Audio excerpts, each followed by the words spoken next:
От лица Якутского института водного транспорта, от всех работников, от курсантов, студентов, от всех речников республики и России искренне поздравляем наших ветеранов, участников боевых действий, всех россиян с этим великим праздником. Главное, чтобы мы помнили, не забывали, чтобы молодое поколение не забывало, чтило наших героев. Наши ветераны достойны всякого уважения, внимания, заботы.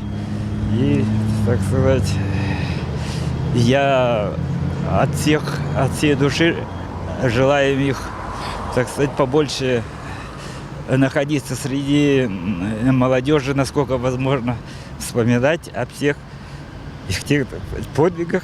Дорогие наши уважаемые ветераны, поздравляю вас с праздником Великой Победы. Спасибо вам за то, что мы живем. Без вас не было бы этого чистого неба над головой.